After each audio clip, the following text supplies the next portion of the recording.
In this tutorial, I will show you how to do markups inside BuildSpace Pro. Double-click on any build that requires markup, then click at Build Properties.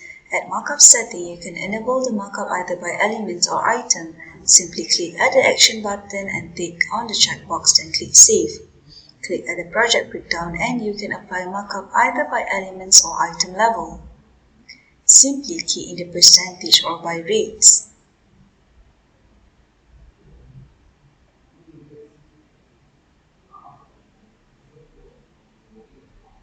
Once you are done, click on the Project Breakdown and click Reload.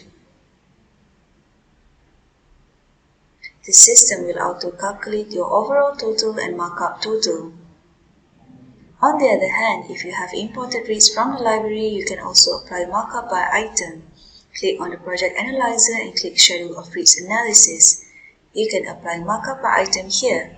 Once you are done, click back to Project Builder and click Recalculate. The system will auto-calculate your overall total and markup total.